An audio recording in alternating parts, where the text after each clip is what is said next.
Part 5, the Astral Plane. Lesson 13, Lower Astral Planes. There are three great planes of manifestation in the cosmos: the material plane, the astral plane, and the spiritual plane. There is much confusion in the use of the term plane in the occult writings, for it is employed in various ways, from necessity and in the absence of other words with which to express the unfamiliar facts of the case. For instance, many occultists very probably speak of the physical plane, of the mental plane, and the spiritual plane of thought, meaning respectively thereby that 1, the plane of thought connected with the sensations of the body, the physical desires, etc., and 2, the plane of intellect, reason, etc., and finally 3, the plane of the higher mental activities and manifestations, familiarly known as the spiritual plane of thought. The beginner in the study of occultism is apt to confuse the above usage of the terms with that employed in speaking or writing of the three great planes of the cosmos: the material plane, the astral plane, and the spiritual plane, the second of which, the astral plane, will form the subject of consideration in the present lesson and the two immediately following in its sequence. The word plane has been appropriated by occult writers from necessity and given a meaning apparently at variance with the accepted usage. In ordinary language, a plane is a perfectly flat, level, and smooth surface. In geometry and astronomy, it is sometimes used in an abstract or ideal sense to indicate an ideal surface supposed to cut or pass through a solid body, or in various directions, as the plane of an elliptical or the plane of a planet's orbit, etc. It is also used in a figurative sense, implying a level or field, or on the plane of reason, on the plane of common sense, etc. Generally speaking, its figurative use implies a layer or strata or level, and it is used in occult phraseology in the figurative sense of a level or strata of cosmic activity or manifestation. But the student is cautioned against confusing the term plane with any conception of place. A plane is not a place. A particular place may include several planes and subplanes, for the planes interpenetrate each other. A plane has no dimension in space and rather more resembles a state or condition. It cannot be measured in the three dimensions, and yet it is capable of measurement by degrees in the scale of vibration. These states or degrees of vibration interpenetrate each other without interference, in which peculiarly they have correspondences or analogies in physical phenomena. For instance, a dozen or more currents of electricity may pass along the same wire at the same time without interfering with each other, and may then register each on its own special instrument, providing that the rate of tension or vibration be different in each case. Or again, light vibrations, heat vibrations, vibrations of electricity and magnetism of several degrees, vibrations of the X-rays, sound vibrations, etc., may manifest and remain present in the space of a room at the same time. The various planes of manifestation blend into each other, and each of the three planes has 7 subplanes, which in turn are subdivided into 7 minor planes, and so on, until 7 times 7 acts of subdivision have been made. On the physical plane of the cosmos occurs the various manifestations of the physical world, the world of matter and energy. It is the plane best known to us, for all of our physical activities are performed on some of its subplanes. On these planes there are manifestations of matter of degrees unrecognized by the sense of man, as well as the familiar forms and degrees. Likewise, there are forces and energies of which man of today is totally ignorant, with the exception of a few advanced souls who have risen above the ordinary race limitation. It is not our purpose to enter into a consideration of the physical plane in this lesson. Neither is it our purpose to enter into consideration of the spiritual plane, the conception of which is beyond the comprehension of the ordinary human, of which the words of the ordinary plane of life would be utterly inadequate to express. Our subject for consideration here is simply the second plane of the cosmos, the astral plane. The term astral, from the Greek word meaning a star, is an ancient usage in the occult teaching. Astral regions and astral beings were held to be places and beings of a more ethereal and finer order and degree than our material world and being. So far as the bodies of the latter were concerned, at least, in the astral regions the disembodied entities and the supernatural beings were held to abide. The term was often used loosely in a manner tending to confuse the student. In fact, even today the term is used with various shades of meaning by the different schools of occultism, and confusion results by reason thereof. Some schools use the term astral plane, to designate only the lower subplanes of the astral, using other terms to designate the higher planes, which latter they often confuse with those of the spiritual plane. Others include the entire series of the above the material plane, lower and higher astral and spiritual alike, under the general term of astral plane. The arcane teaching follows the most approved ancient use and applies the term astral plane to the intermediate plane of the cosmos, the plane lying between the material and the spiritual, including, however, the higher as well as the lower astral subplanes. Such has always been the custom of the arcane teaching, and it is, moreover, in accordance with the most ancient and authoritative practice. There are many subplanes on the astral plane, many of which bear close analogies to corresponding planes known to us on the material plane. There are also subplanes containing life activities, which are different from the more familiar ones and which bear the same relationship to the latter that the black keys on the piano board bear to the white keys.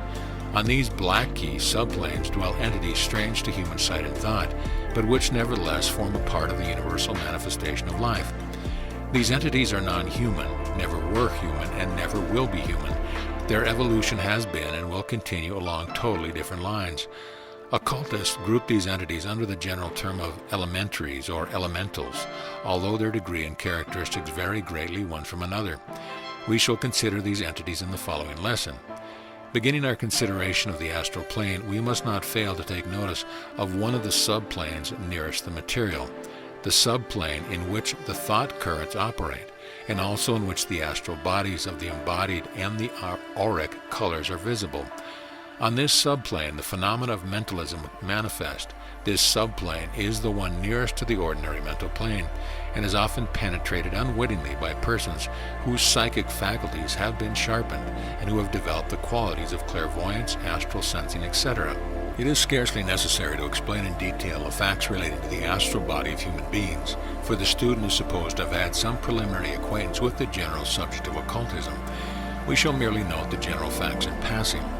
The astral body of a person is the finer body or inner envelope of the entity of soul. The astral body has long been known in the tradition of the races and have been called by various names such as the ethereal body, the fluidic body, the double, the wraith, the doppelganger, etc. It is composed of astral substance, which is much finer than the matter with which we are familiar. It bears the same relation to ordinary matter that steam does to ice.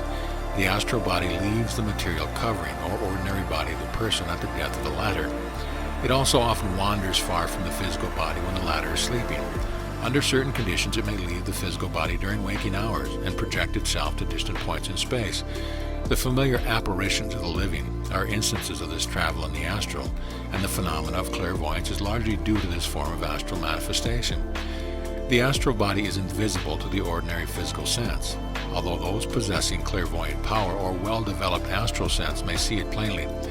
It may also lower its vibration and materialize as above noted, at which time it becomes visible as a shadowy form apparent to the ordinary physical senses. During the life of the physical body, however, the astral body is always connected with the latter by a thin, slender filament, which if broken results in the death of the physical body.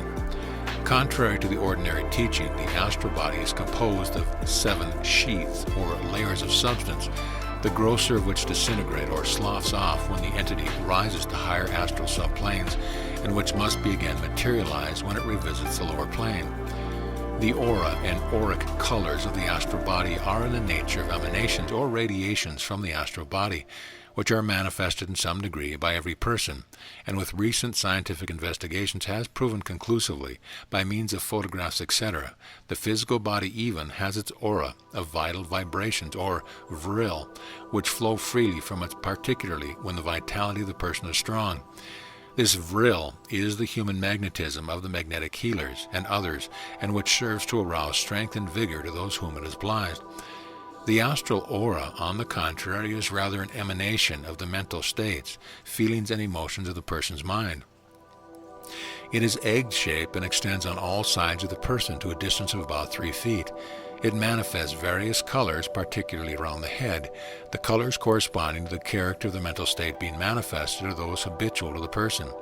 For instance, red indicates the animal passion, lust, anger, etc.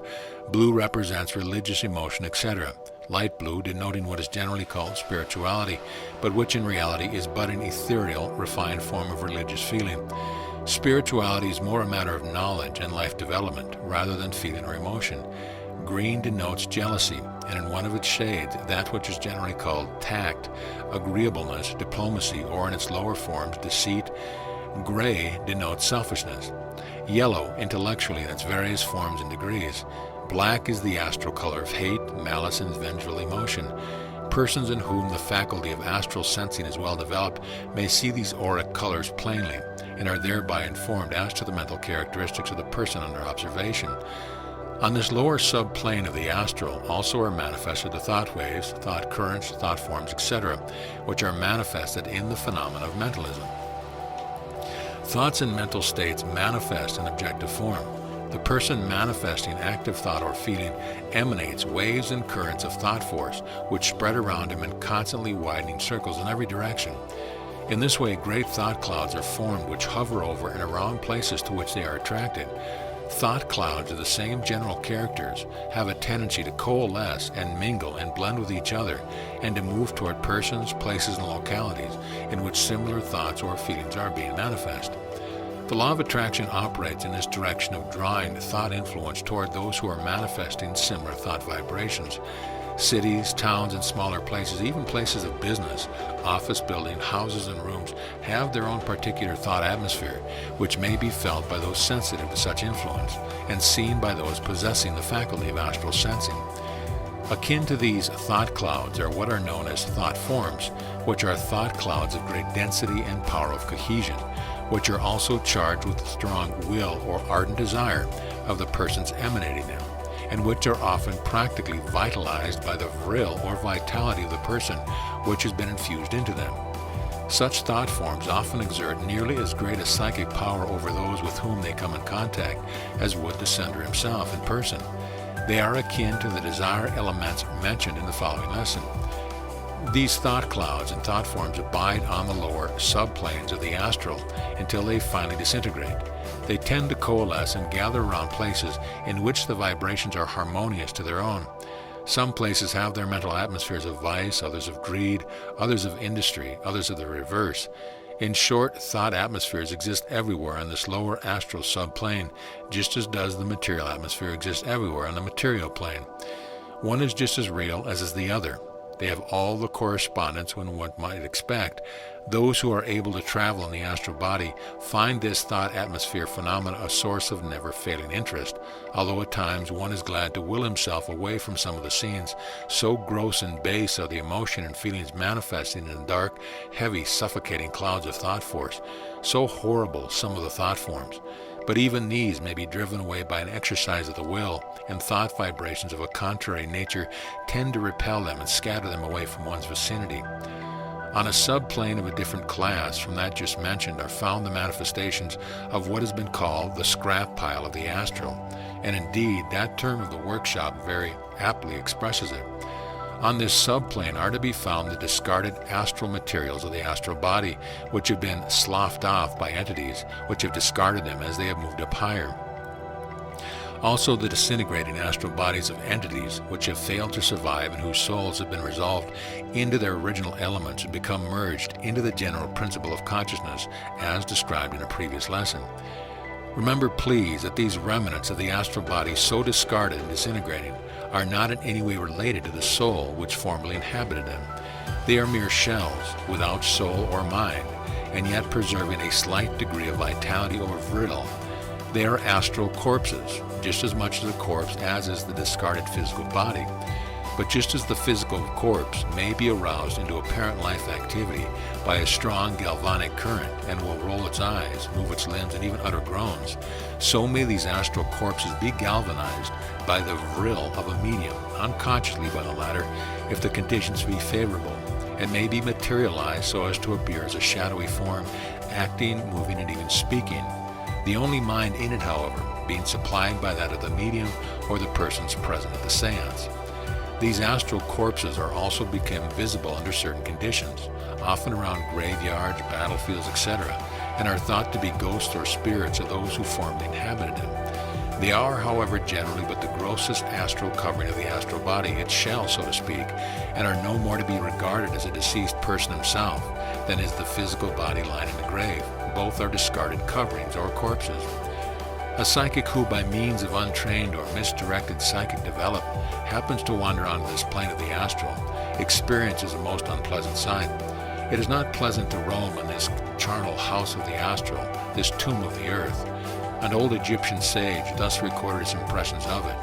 What manner of place is this I see? It hath no water, it hath no air, it hath no light, it hath no foundation. It is unfathomably deep. It is as black as the blackest night. A modern investigator has said of this region, this Golgotha of the astral, most students find the investigation of this section an extremely unpleasant task, for there appears to be a sense of density and gross materiality about which it is indescribably loathsome to the liberated astral body, causing the sense of pushing its way through some black, viscous fluid, while the inhabitants and influence encountered there are unusually undesirable. And are there inhabitants of such a place, one naturally asks. Alas, yes, there are denizens of this loathsome place, inhabitants of this horrible abode, entities, however, not placed there for punishment, for no being would entail such a fate upon the meanest and most depraved, or invent such a hell. They are there because of their own abnormal desires and tendencies, which unfit them for the planes of even the lowest of disembodied human entities, and which also render them unfit for association with the disembodied astral forms of the beasts, which latter persist for a short time after physical death. Then what manner of creatures must these be, you ask? Fit for neither man nor beast. Were they human? And one is forced to answer yes. Subject to the laws of humankind, they are not allowed the privilege of rapid annihilation bestowed upon the beast. They must live out their peculiar life to the end. They are the pariahs, the ghoul-like scum of the human race, who have removed themselves from the race fate and have entitled upon themselves a fate of the unknown. Their fate is a living death, a conscious life in a corpse-like body among corpses of the astral. These creatures are the disembodied entities of those who degenerated along abnormal sex lines, who attempted to reverse the cosmic law of sex polarity, and thus brought upon themselves the recoil of the life forces. They were the lowest of the human satyrs. Nature finally cast over them to the spell of the deep sleep, from which they never awaken, and from which they pass into disintegration and annihilation. They polluted the sacred altar. They stole the divine fire for devilish rites. They committed the unpardonable sin. They removed themselves from the trend of cosmic evolution. Their own desire was their fate. We wish it were possible to speak plainer, but the time has not yet come. End of lesson.